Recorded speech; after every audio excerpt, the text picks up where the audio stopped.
はい、5連打とかしたんで、はいはい、3回目。皆さんこんにちは。バリバスフィールドスタッフの安塚和也です。エキスパートシリーズ第2戦は雨の中のフィッシングクラブジョイバレー。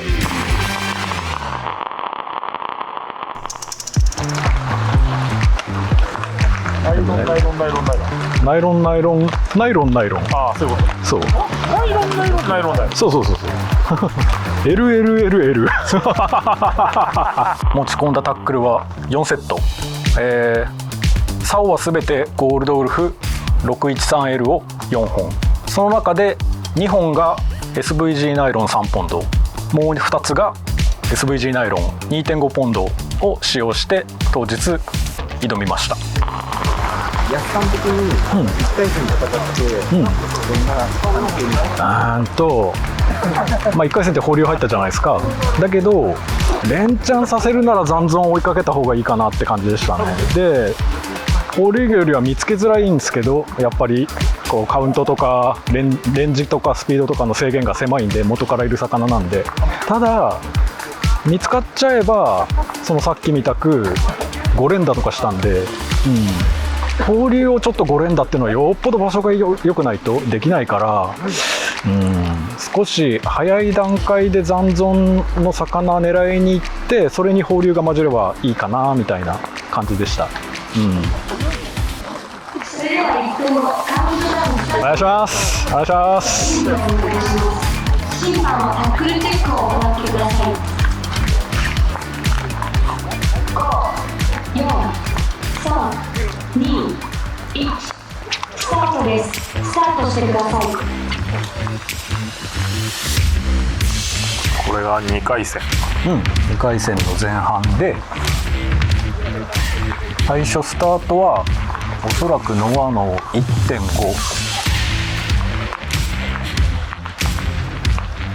それは1回戦の釣りからのつなぎっていう。というよりは、もう単純に1回戦とは別にまた新しくサーチし直し。ああ、なるほど。でもうざっくり、釣れればきっと高活性がいるなっていう判断もできるし、当たり障りなんかでも、どの辺にいるっていうのをまずは最初は見つけていった感じかな。1.5 で入った理由ってある？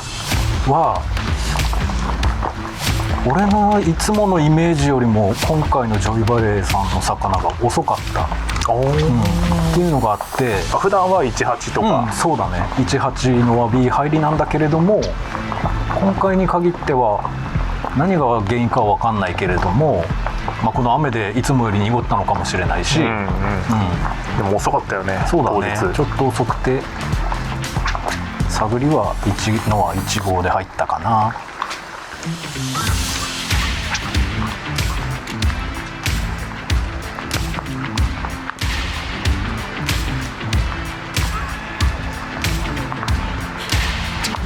もうこの時点でざっくり、これ反対岸に人入ってないんだけれども、反対岸の駆け上がりの群れと、あとは中から手前の群れっていうのをそのサーチ段階で見つけられたから、この後どうしようかなっていう。それね、触りと合わせるまでいかない弱いあたり。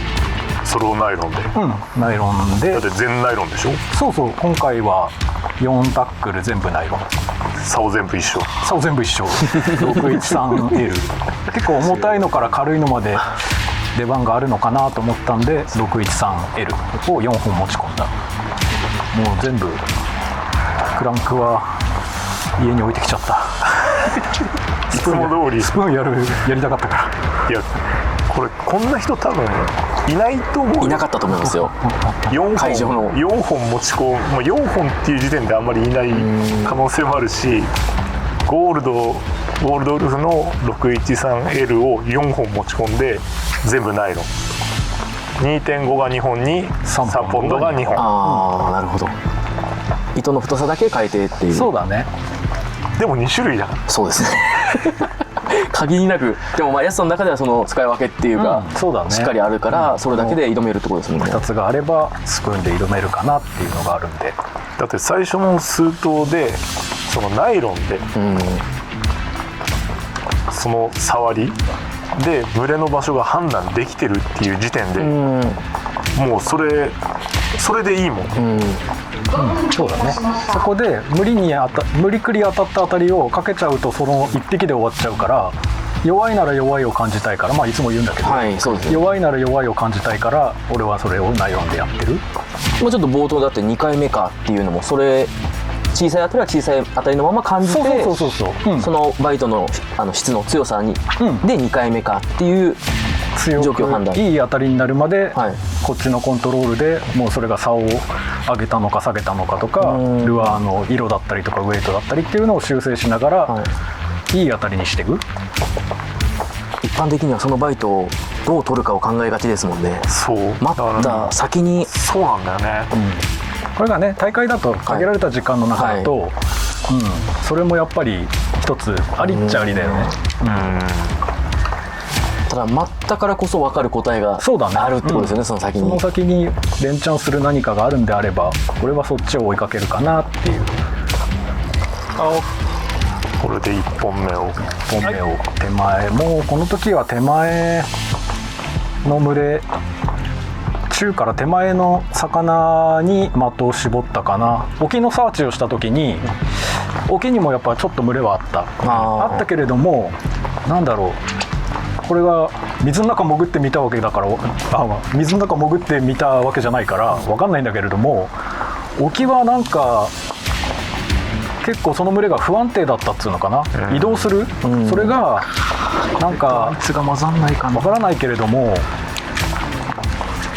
当日、はい、伊藤とかロックとかっていっぱい入ってたでしょ。入りましたね。入ってたね。あれの回遊がもしかしたら沖はやってたのかなっていう、それで怯えたマスが少しカウント下げたりとか、ちょっと思ったよりも手前に来ちゃったりとかしてたんで、その沖はあんまりチェックぐらいであんまりそれを組み立てようとはしなかったかな。ちょっと前に言ってたさ、これとあいつ混ざらないかなって言ってたのってどういう意味？それは中間にいた魚と手前の駆け上がりにいた魚を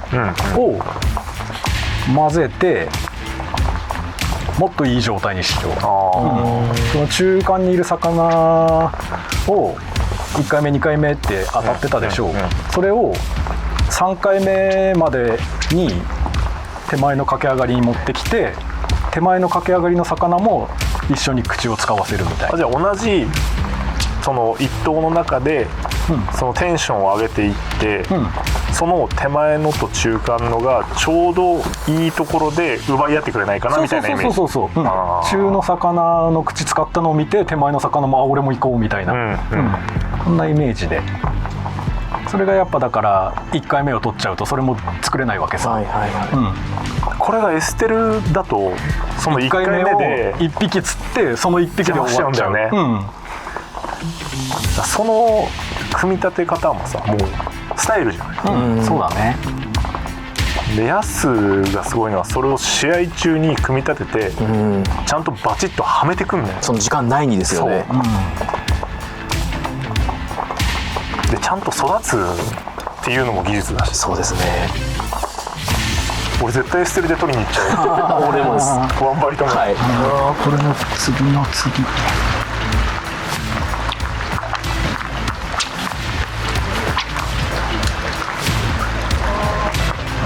2回目。3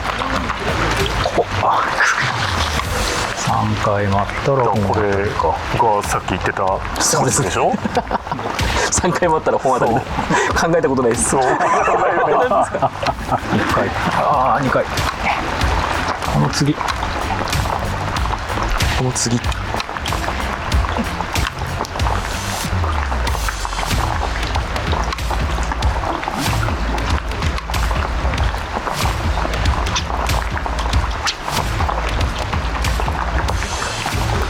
3回目。クリアポンドですね。見えてるっすね。クリアポンドで釣りしてんの？ね、ちょうど中間にいた魚が2回バイトして、それで手前の駆け上がりの群れに突っ込んでった瞬間に、多分この魚は手前の群れの魚、口を使って奪い合いさせた、クリアポンドじゃないよな。今だってこう見てて理解するまでに時間かかりますもんね。なるほどっていうか、沖から引っ張ってくることによって手前の魚のテンションが上がって、自分もあれを食べたいって思ってスイッチが入るっていうのは、その連れてくる1匹が大事ってことですね。だから2本目であそこで待てるっていうのがやっぱすごいですよね。ここまた3回目ですよね。この時の体感って育ったなっていう感覚でやるんですか？でもまだもっといくかなっていうのはあったんだけれども、これなんかバレちゃったでしょ、多分これなんか自分がちょっとずれてた、もうちょい何か修正しなきゃなっていうのもあったし、結果これ前半2匹しか釣れなかったけれども、きっとでもこれは後半もこうはなるかなと思ったんで、後半も同じことをやろうかなと思ってたかな。前半はドリフトスピン、ドリフトスピン07だね。07、やっぱ中から手前の魚だったんで、そこまで遠くに投げる必要もなかった、でたまにチェックで13も入れたりもしてたんだけれども、ドリフトスピンの07と BF05 の組み合わせで釣ってたかな。ドリフトスピンできっかけを作って BF ジキル L につなげていく。本当に前回の解説の時も言ったけどさ、本当にそうドリフトスピンを挟むことによって普通にきっちり泳ぐスプーンが生きるんだって。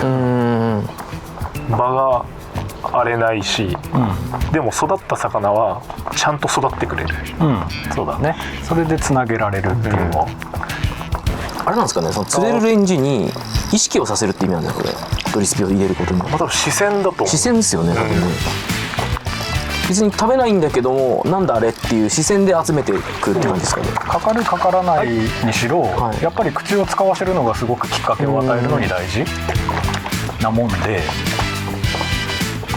だからこれがまあ釣りながら今この時はやってたけれども、2バイトでもまた出せれば、その先に投げるスプーンの魚がつながっていくっていうのがドリフトスピンのすごいとこかなっていう。だってこの状況、この試合を後ろから見てたんだけど、簡単じゃない状況なのよ。そうだね、結構このねジョイバレーさんのこの手前のワンドっていうのは、手前のワンドの一番魚の量は多いけれども、事務所側すごく学習が進んだ魚がいっぱいいるからは、仕上がってるからこそこのアプローチがそして速いカウントがバカ速い地面突き刺さっちゃってるぐらいです本当に埋まってるわ。でもやっぱさっき話した学習の進んでる魚なんで、そのやっぱ1カウント2カウントのズレがいい当たりじゃないっていうのにもつながってくるんで、ちょっとカウントは早めかな。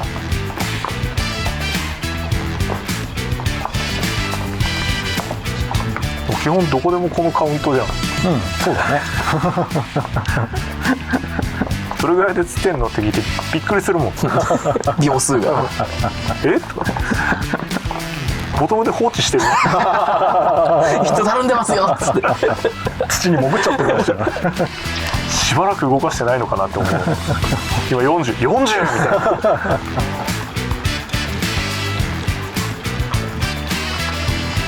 なここまでの精度を見るとさ、納得するよ。そうですね。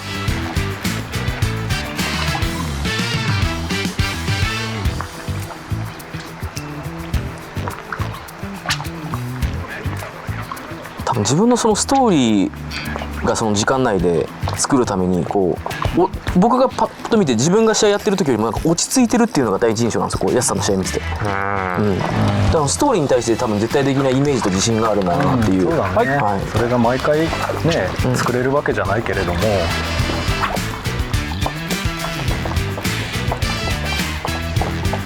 やっぱバシッと作れた時っていうのはやっぱすごく楽しくって、だからずっとこれやっちゃうんだよなスプーンを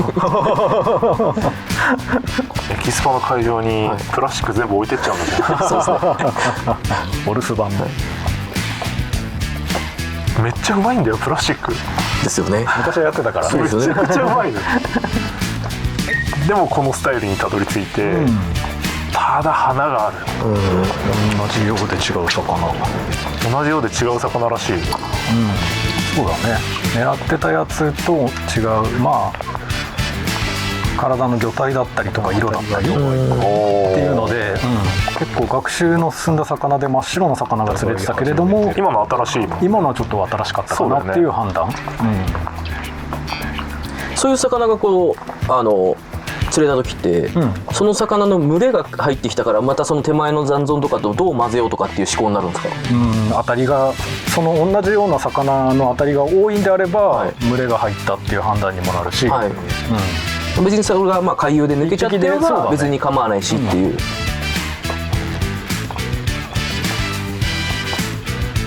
これ大丈夫？ただ単にさ、質問会になってない解説っていうのもだって気になりません？安塚和也の釣りを紐解こうみたいな、今もう完全に視聴者目線で喋ってます僕は。みんなが聞きたいであろうっていうか俺が思ったことを聞いてるだけなんですけど。ちょっと上か。かっこいいんだよね。試合中にどっちとる上かって言えます？言えない全部はいそれから頼むお願いってね。まあどっちかにもビジョンは、上にも下にも魚のビジョンはあったんで、残り時間少ないからじゃあ上行っちゃおうみたいな。なるほど、なんか視野が広い余裕が感じられますね。でも人の釣り、ね、キョロキョロしてんだよね俺。人の釣りをでも見て左右されないんだよ。多分相手はどういう釣りやってるんだぐらいでしか見てないってことですよね。それは一応見とく、隣の人とかの釣りも見てるし、釣れ方も見てる、最後に仕上げと、ね、はい10秒前。参った上のビジョンで参ったしっかりと。 4、3、2、1。終了です。ありがとうございました。ありがとうございました。ありがとうございました。強っおここで登場、はい同級生登場中学からもう中学からの同級生いいっすよね。めっちゃ近いところで見てたからねえ、ずっと最後まで見てくれて優しいよね。は優しい。いそういうとこですよね総留さんね。そうだよね。いろんなテンションの魚に戸惑ってレンジがちょっと絞りづらかったですけど、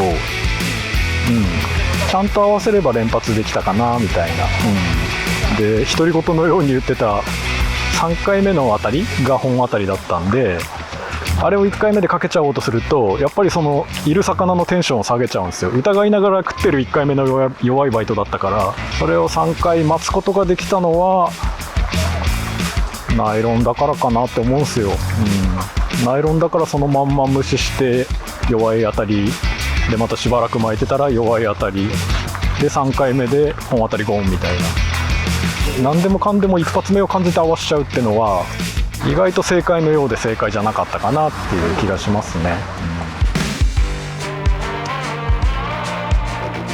それでは1分後カウントダウンスタートです。選手は準備をお願いします。審判はタックルお願いしますお願いしますお願いします。 Cause I don't like to be alone.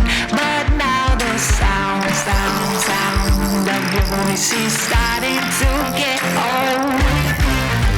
You're so committed. Oh, am I wicked for all my wandering indiscretions? Between the devil and the deep blue sea, gotta decide what you mean.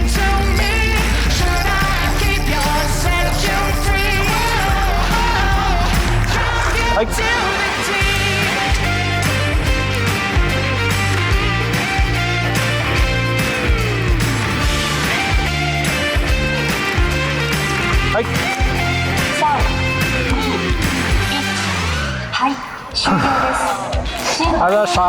に間違いがないかを確認してください。はい、3回戦終了となります。サバミスはそのまま継続して行ってください。ちょっと前半微妙に放流残りみたいなのがいて、ちょっとそれに翻弄されていっちゃったかなみたいな、もう後半最後の2ローテは完全に地の魚狙いで、いって、いい感じで混ざりそうな感じで混ざんないでちょっとポツポツになっちゃったかなみたいな、あれがしっかり混ざればもっと連チャンできたのかなみたいな。